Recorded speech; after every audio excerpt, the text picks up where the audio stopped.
kedatangan Sultan. Saya tentu bangga, saya senang karena bagaimanapun Kapolda itu pernah sekolah di sini.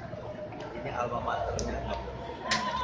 Kebanggaan orang Lampung, kebanggaan buat saya.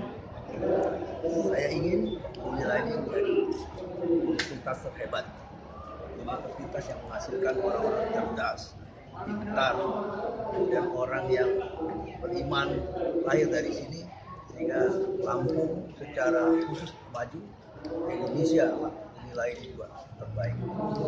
Narkoba saya berharap tidak ada lagi di universitas yang saya banggakan. Terkait kan mahasiswa ada yang import dari Polda sendiri, ada dari Unila, ada yang pernah ketangkap. Gimana Pak kasus perkembangannya itu Pak? Yang 6 mahasiswa itu Pak sejauh ini Pak? Itu adik saya. Sejauh ini Pak kita prosesnya Kan lagi proses. Inilah saya katakan tadi yang pertama, ya kan, pribadi, masyarakat, dan ya, apa saja yang mereka lakukan kebutuhan kita. Urusannya perguruan tinggi. Nah, kalau dari penegakan hukumnya sendiri seperti apa? Lagi proses, lagi jalan. Nah, kalau dari kepolisian sendiri? Dari 15 pertanyaan mereka tadi, itulah jawaban mereka. Itu yang saya inginkan. Jadi saya tadi tidak usah ngasih kuliah, gitu. Saya kasih aja seperti itu, dia jawab sendiri. Tapi itulah jawaban yang kita harapkan dari mereka. Nah, sekarang tinggal mereka jalankan. Itu. Nah, itu tadi jawaban itu sudah 100 itu yang diberikan oleh mereka. Hebat-hebat tuh anak-anak. Mudah-mudahan apa yang dia katakan itu yang jalan. Ya saya kira apa yang disampaikan mahasiswa itu luar biasa. Dan tinggal implementasinya aja. Artinya penjelasan Kapolda dan tanggapan mahasiswa itu luar biasa. Tinggal yang disampaikan di sana itu diimplementasikan saja. Nah, saya kira kalau itu kita lakukan secara konsisten seluruhnya pasti selesai. Sedang lagi proses Kapolda. Kalau di Unila diproses juga. Jadi dia melanggar peraturan akademik dan diproses juga. Ya silakan, itu hukum. Kalau ini kan peraturan akademik. Jadi silakan ke pihak. Kalau pidananya silakan ke Pak Kapolda. Tapi kalau pelanggaran etika peraturan akademik ya kita sidangkan.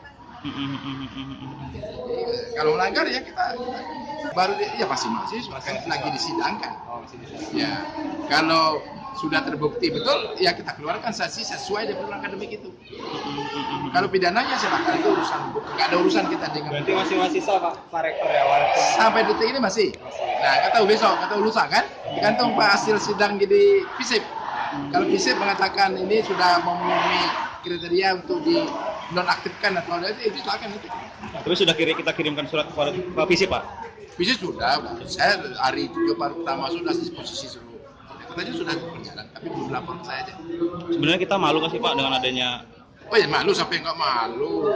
Ya, tapi ya memang sulit. Ini memang kalau cuman kita nih bisa memberantas narkoba mudah amat. Haidun, siapa yang tahu?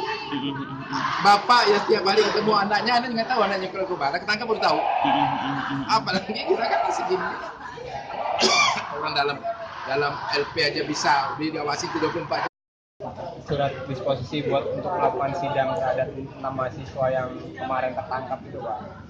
Kami tidak ada surat perintah untuk menyidangkan, untuk mengidentifikasi dulu. Jadi kami sampai saat ini di fakultas kita sudah merapatkan ya.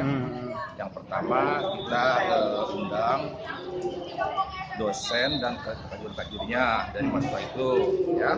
Kemudian yang kedua kita undang orang tuanya. Nah di dalam persidangan itu disepakati ya bahwa sementara ini kita menunggu proses ketetapan hukum yang tetap baru kita berikan sanksi. Nah untuk yang dilanggar sekarang itu kan hanya kode etik Universitas Lampung kan, itu yang diatur di situ jelas tidak membawa narkoba, menyebarkan dan sebagainya. Nah untuk sementara ini kami dari fakultas sudah merapatkan dan mengusulkan kembali kepada Pak Rektor supaya memberikan solusi dalam arti diberhentikan sementara sebagai mahasiswa sambil menunggu keputusan tetap dari peradilan. Tadi Pak Rektor ngomongnya malah masih statusnya masih mahasiswa Pak. Berarti sampai saat ini masih mahasiswa dong Pak?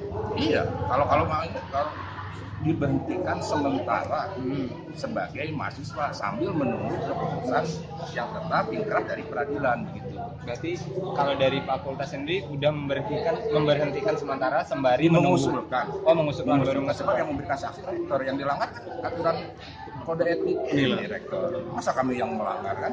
Tidak etis kan kalau fakultas yang memberikan sanksi. Yang dilanggar itu adalah tata kode etik rektor nomor 302 kalau salah, ada pasalnya di situ. Gitu ya. Dan itu rektor yang menandatangani itunya. Jadi kami salah dong kalau fakultas yang memberikan, tapi fakultas menyidangkan itu dan menyerahkan memberikan rekomendasi ke rektor untuk memberikan sanksi ini. Jadi sesuai dengan mekanisme di dalam aturan itu. Kita dengan orang tuanya, yang pertama selama mahasiswa itu dalam proses hukum, kita bekerja sama dengan BKBH Unila. Artinya hak-hak dia sebagai tersangka, terdakwa sampai memperoleh peradilan yang tetap itu didampingi oleh BKBH dari Unila, termasuk dari kami. Nah, kita pantau terus, jangan sampai hak-hak dia selama dalam proses peradilan itu hilang. Jadi hak dia sebagai hukum itu tetap kita akui ya.